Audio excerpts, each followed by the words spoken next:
a chance to be here with Dr. Jason and Todd Sala of Sala Family Dental in Reno, Nevada. It's great to get a chance to get out. I don't get a chance to come through often enough. And they're doing an over-the-shoulder event tomorrow. Doctors coming in from all over the country. It's really exciting to see doctors put their hands on, you know, what you've done here. Growing from how many chairs when we first met? We had 10 when we first started to now 29. And we're all in one location, so it's a 17,000 square foot dental office. And so most dentists, when they look at their 6 chairs and ponder what the potential is, they want 2 more. They want a couple more. And to go ahead and see what you envisioned and how you had clarity really on what the possibility was here. How many docs now? We have 9 doctors working in this office. We have 14 hygienists. So it's turned into the premier location in this area. Yeah, and then it starts to just, the momentum builds on itself. And I think the most important thing for me that was unexpected in a practice like this is how the reputation amongst coworkers spreads.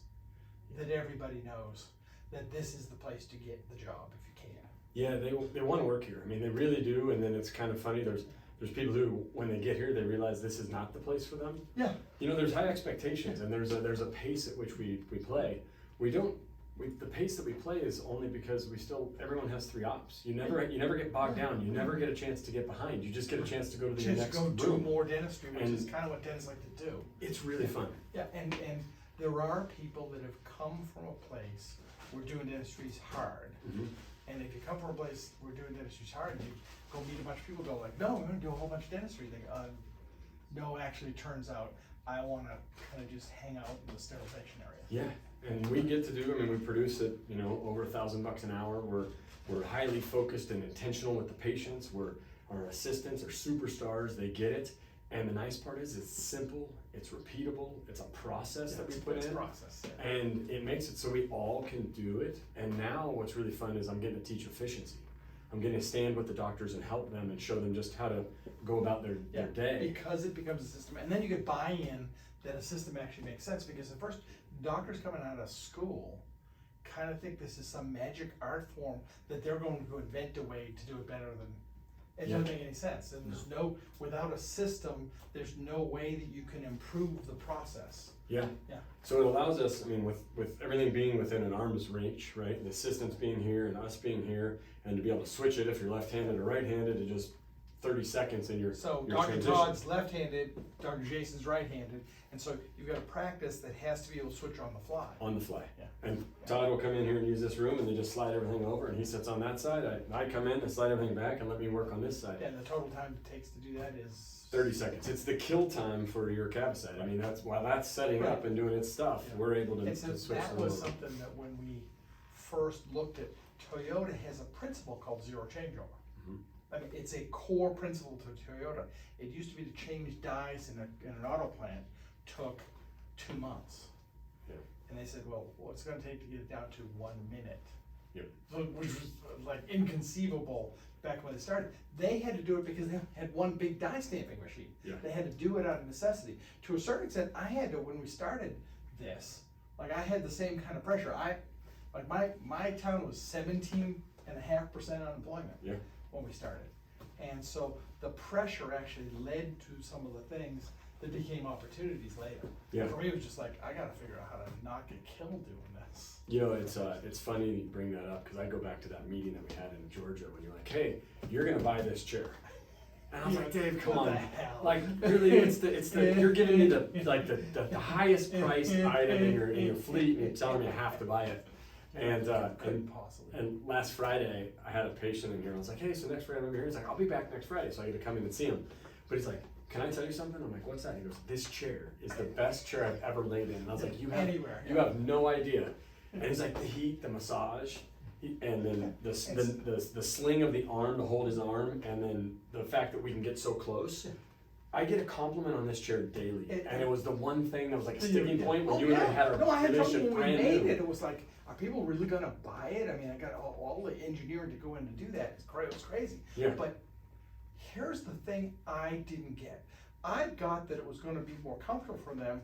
I didn't get the next part, which is, like, when you go back to your family, you don't tell them, like, the margin on this crown is like amazing. No, you don't know. You go like, and they had heat and massage in the chair, and it's got memory foam. And they use it in the summer, and they use it in the winter. Yeah, like it's all the time. They so. don't know how to tell about the dentistry. I mean, so we spend all the time on the amazing dentistry. And then from the dental nerd side of things, the back is narrow, and we can get in really close with our assistants, and you can get underneath it, and you're not forced away from the patient when you're treating them. So for me, this chair serves all the purposes. It satisfies the patients, and you only know you have a good chair if you get complimented on it every time you put a patient in. And it's a weird thing. And it's weird. They're like, "Wow, this chair is really comfortable." When they say that, you've hit the mark. And then you as a practitioner can get in that close. Now the dentistry is not bending over and leaning and being in weird positions. At the end of the day, you're comfortable. Yeah, that's pretty cool. So that's a big deal. You notice that the chairs don't have the belly bars. That was a big deal. See, that act of faith is a tough one. To tell an assistant who has spent a lifetime hanging over a hook, leaning with one arm on a hook, which pushes you 6 inches further away from the doctor. So you're 6 inches further away from the field. Now you need the hook. Yeah. When you used to need the hook, the whole reason you needed the hook was the supplies were over here. Yep. And if you got the supplies over here, then you've got a pinwheel to get stuff here, to get it back here and not fall into the patient's lap. Yeah. Once the supplies are all here, and so I'm sure that you've seen, the supplies are here. Once everything's staged, so you've got everything here and a keyboard there, you're ready to go. And this room makes it so you can go right and left-handed. So you just switch. This tub just lifts over into here. And then you can sit this close. I mean, if we bring the chair back, you and I can sit.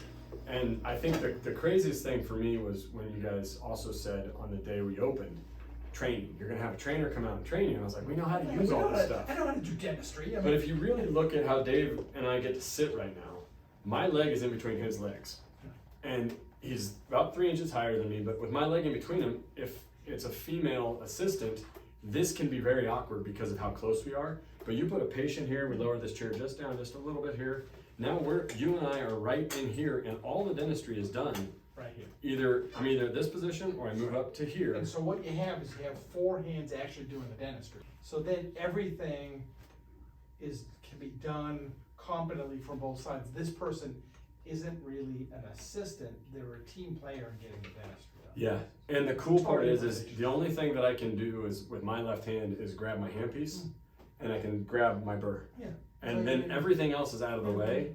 It's all for them to pass. And so it makes my dentistry so much more efficient and so much faster. Your eyes are not supposed to leave the field. No, and I can stay right here and they come right into this area and it makes think about it, 40 years ago, dentists without loops were reaching all around for stuff for the 3 procedures that they did. Yep. It's a whole different world now. It's a whole different world. The level of finesse that we've got to have. So I look forward to tomorrow's meeting. It's gonna be great. It's gonna be great. Yeah, and if I can say anything to you all, when we do these over the shoulders, for you to see how this comes into play, this is one piece of the puzzle of designing, of getting it to go into get into the operatory, but to see it and to have your team members get to come in and see it and feel it and be a part of it, and it's during the day. I mean, we'll have 5 doctors or 4 doctors here tomorrow. We'll have 10 hygienists here tomorrow, all working while we're doing it over the shoulder. Yeah. You get to see it live. And typically, what happens is when people are making decisions about what to do with their office, they go to a showroom, and in a showroom, they see a room that, most of the time the showroom room isn't even the right size. Mm-hmm. It's artificially bigger than the room's really gonna be. And they see it without it doing anything. That's like looking at a car and not driving it. Yeah. Like I fly in a plane and like, well, we haven't flown it yet, but you could buy it. It's like, no, you wanna see it in situ. You wanna see it doing what it does. And a few simple things, like this is our surgery room, so it is a little bit bigger. If you look at the spacing, it's the end of the hallway. It's capitalizing on some dead space, so it doesn't quite show it. But there is no cabinetry in here. There's cabinetry behind us, but nothing on the side. It goes into the walls, in between the studs. It opens up some efficiency. We can open up this tabletop here. Now we've got a surface if we need it for And anything that goes the in. new surgical table that you will have soon, you will just watch what. Yes, can come right in. You love, because you can preset that before it comes into the room. You don't have to be setting it here. It's set, you undrape it, it's ready to go. For things like implant surgery, Yeah. you know, other complex surgical procedures. And we're filming this at, 5 p.m. on a Thursday after Yeah. a full day's worth day of work. like this. And this is what the operatory looks like. We didn't do anything special. This is just how our day cleans up. Yeah. And we're able to come right in and take care of it. It really is the efficiency that we've learned on how to use the design ergonomic way has changed our entire practice and makes it so much more efficient, so much easier to deliver to the patients. And the final thing is that you're looking this way, you notice that the stuff is behind them, but if you can look at the feet, there's nothing at the feet of this chair. It's just wide open space. View out the They window. can view out the window. Yeah. There's no hindrance and nothing scary coming And the out. other thing is the consultation with the patient, with the chair up, as you're here.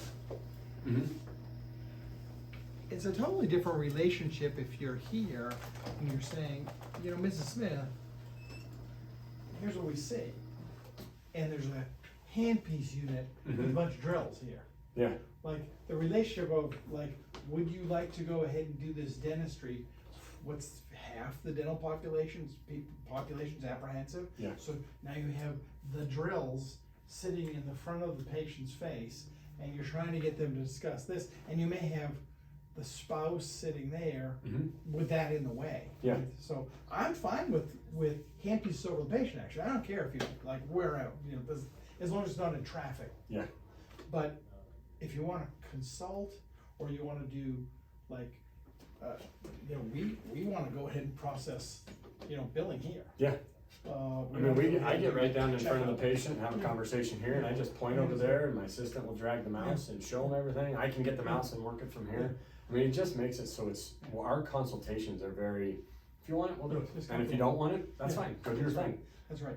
And what we want is we want a patient for life. Yes. That's what matters. Yeah. If they're a patient for life, at some point they will do something smart. Yeah. You have to trust that the patient will do what's right for them as they come to understand what we've brought them to. Yeah, what we've created in here is a place to have a relationship. So we have a relationship with our patients. It's not a transaction. It's not just to get the next dental procedure done, although we can do it so efficiently and so fast. Yeah, we do it now. Which is what they prefer. They actually want. The day that they come in Right. with the problem, getting it solved and getting it treated all in the same room. We get that done only when we have the relationship established. And this wide open foot space here creates a really good ability for trust and for them to see what we're doing. And it makes it so our dentistry does get accepted. And dentists, that's in many ways the thing dentists lose sight of most, because we're used to all the stuff. Yeah. We're used to the sound, we're used to the smell. None of that is acceptable to the patient. Yeah. Not a bit. Yeah. And so you get that out of the way, suddenly, patients come in and go I'll just do that treatment. How about now? Mm-hmm. And it's amazing how much gets done right now. Yeah. If you've got capacity and it's easy to get the work done. Yeah, that's why I was talking about the 3 rooms. We can do a lot of volume of dentistry. We have the space, but we're not crawling over each other, and we can go right down the line, and you just go into the next room, and you're able to do it. And then Dentists are kind of freaked out about the thought of having rooms that aren't fully occupied. They're just, it bugs them out. 2 o'clock in the afternoon, I've got some open space. Well, guess what? A breakfast restaurant has some empty tables at lunch. Mhm. It's but when it's money time, whatever that is, they've got tables. Well, when you're going to the grocery store, they only use all checkout lines on Thanksgiving and 4th of Exactly. July and Exactly. Memorial But Day they make weekend. sure to have them to go ahead and not miss any of that business.